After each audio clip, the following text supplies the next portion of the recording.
hopes to have some more details about that a little bit later on. Horrifying story.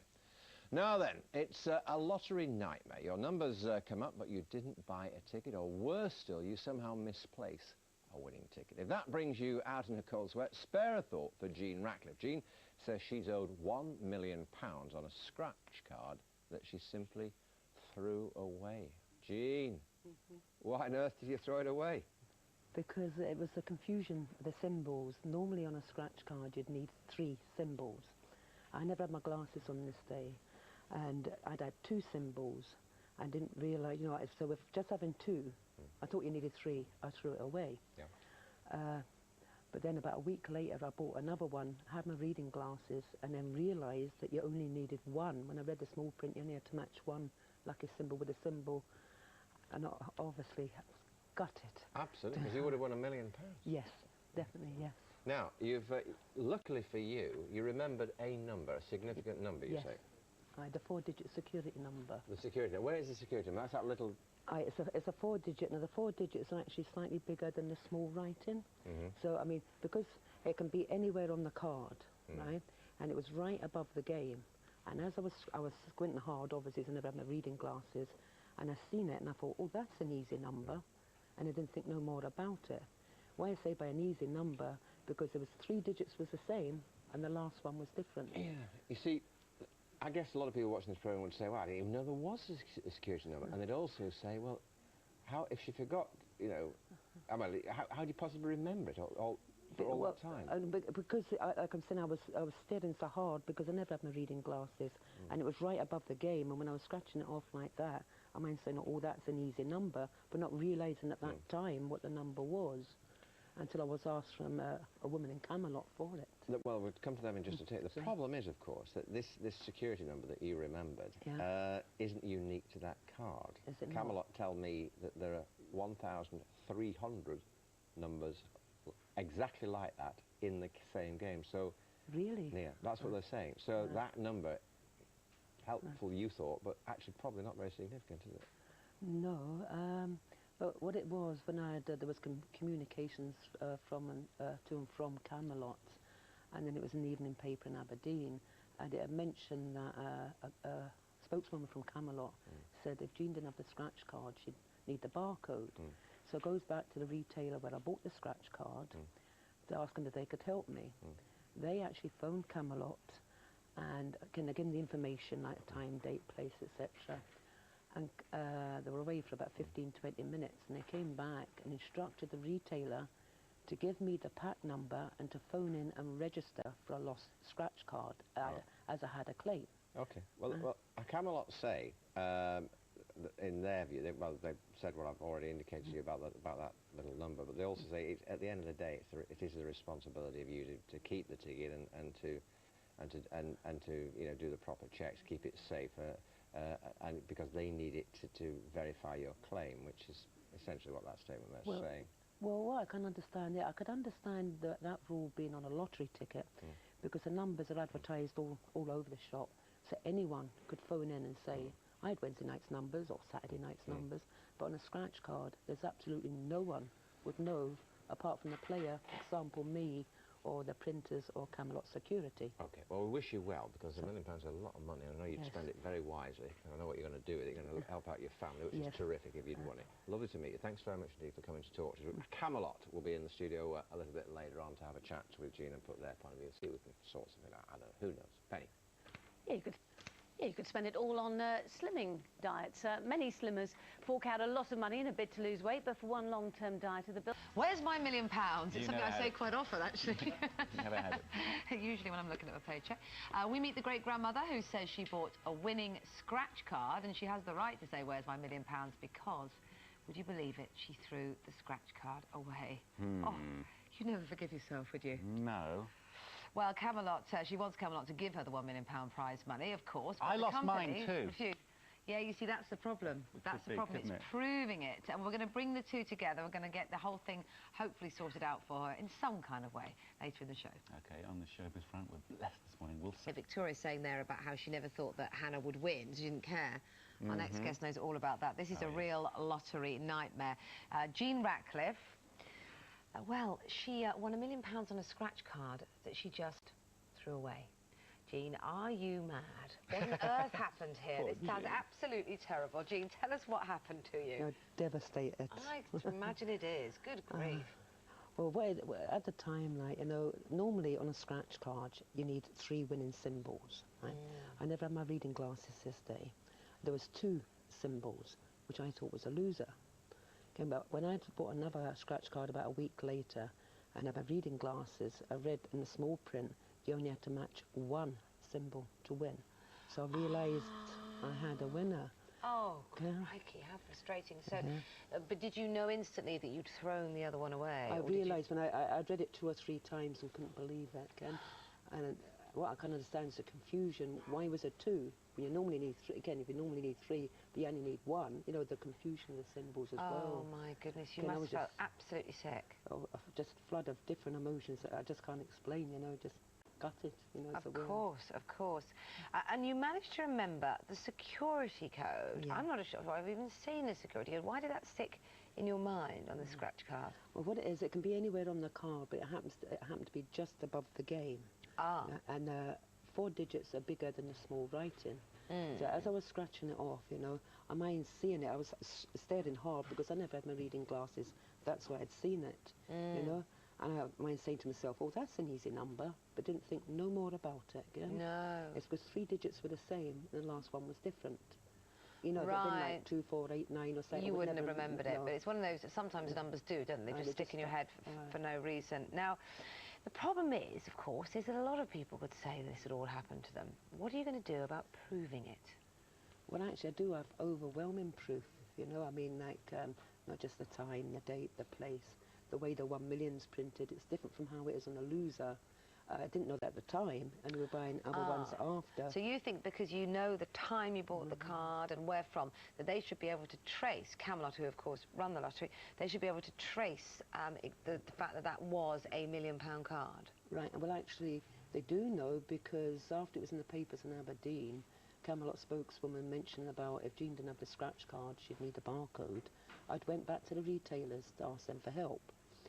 Well, to cut the story short, they phoned Camelot, and Camelot instructed the retailer to give me the pack number and to phone in and register for a lost scratch card that I had a claim. So they knew with the information I had, not with the 4-digit. Well, look, this is the statement they've given to us. Shall I just read that out? We sympathise with Mrs. Ratcliffe's disappointment. However, instructions on how to play are clearly printed on the front and the back of our scratch cards, and we would always urge players to carefully read them before taking part in any game.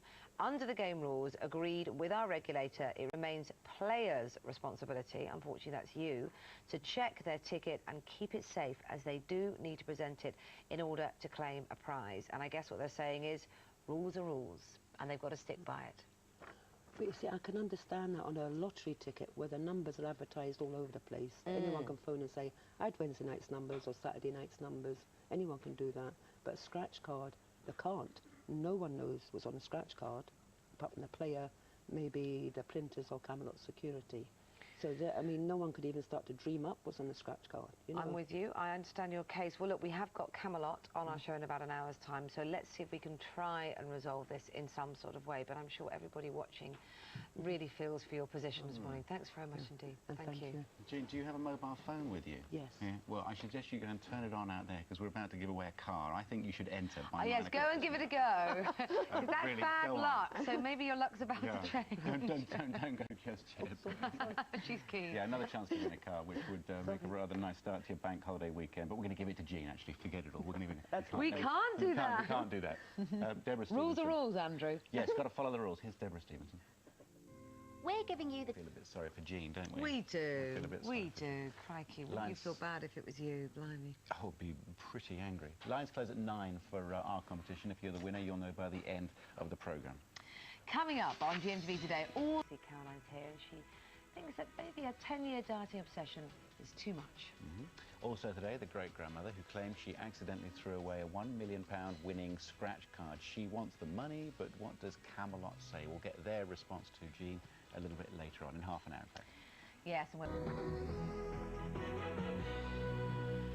now you're watching GMTV today as we head into the bank holiday weekend, and we're here until 9:25.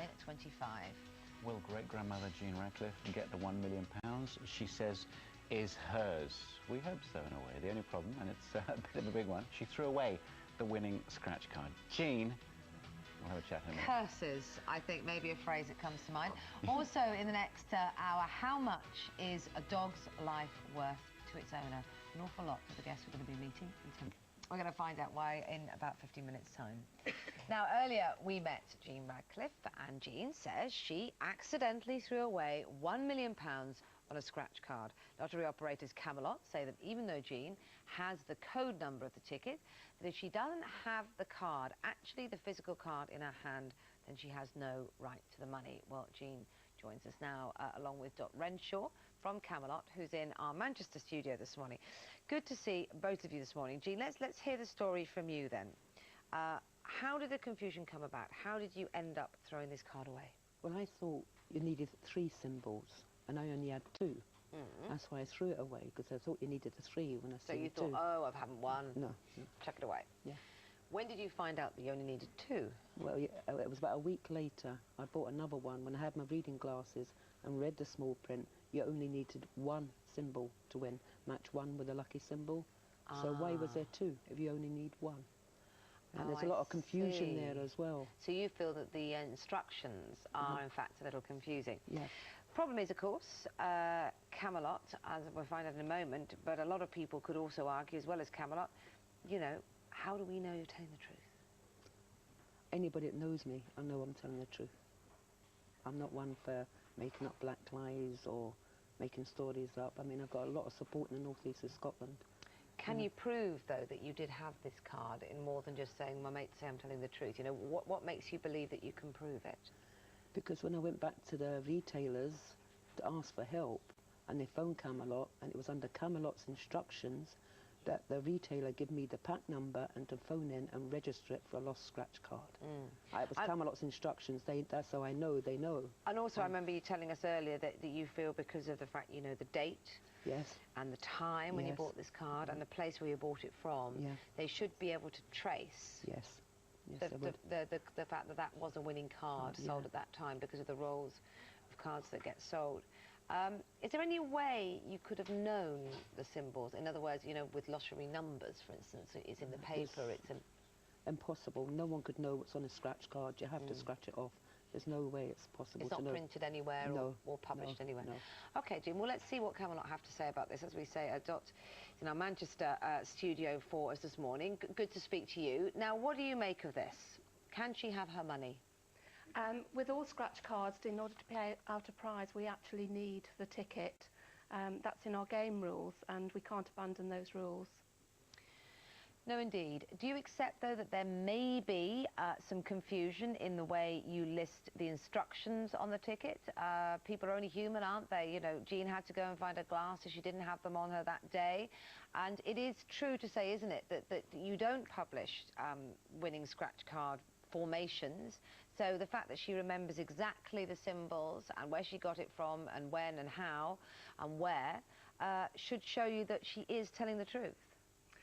We have a security process in place for our scratch cards so that winning tickets cannot be identified in order to prevent fraud. And in this particular case, where we've got a scratch card, we cannot trace where it's been bought or any winning tickets. And that's why we actually require the ticket on each occasion. Ah, I see. What about this security number that she remembers that's on the card? Does that help her at all? Each scratch card has a security number. When you scratch off the latex, the security number is there, and it is part of identifying a winning ticket. But we actually do require the ticket as well in order to pay a prize. But is each security number different for each card? Yes, there is a different number on each card. Right, so the fact that she remembers that security number and it's not published anywhere and she couldn't have got it from anyone else, isn't that good enough? Well, part of the security code is 4 digits.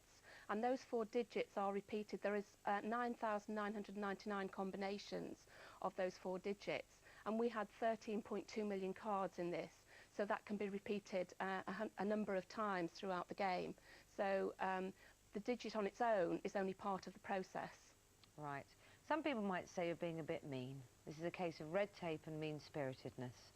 Well, we have to protect the integrity of the National Lottery, and we have to make sure that we are responsible in doing that, and that there is fair play. And if we abandon the rules, then we undermine all of this. And if you look at what the lottery's achieved in the 11 years that we have been running, we pay on average 4 million prizes a week, and about half of those are on scratch cards. And in addition to that, we've raised 17 billion for good causes, which contributes to every community throughout the country.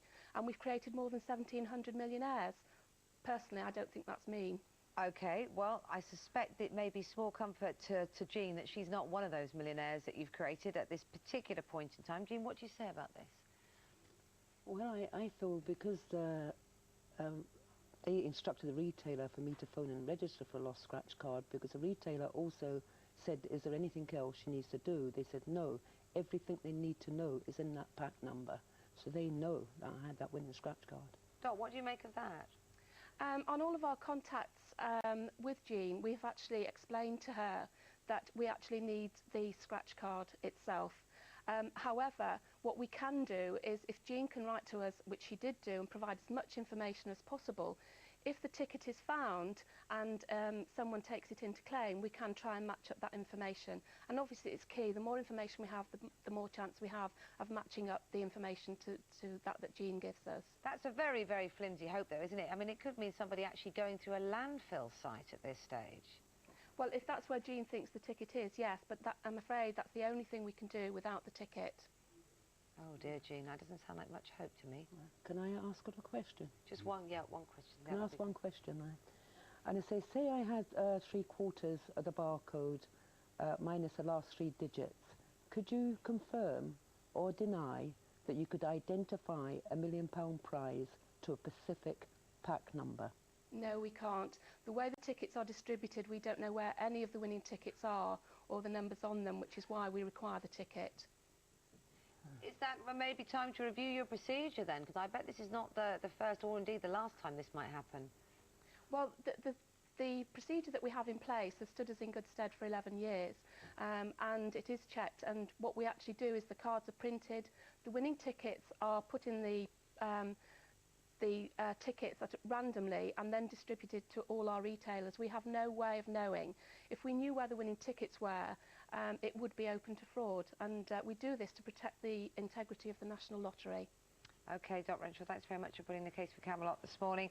And Jean Radcliffe, it sounds like a flimsy hope. It sounds like you've got to keep pushing and hope somebody turns in that scratch card. Well, I don't think now. It'd probably be rotted away at the bottom of a landfill site now.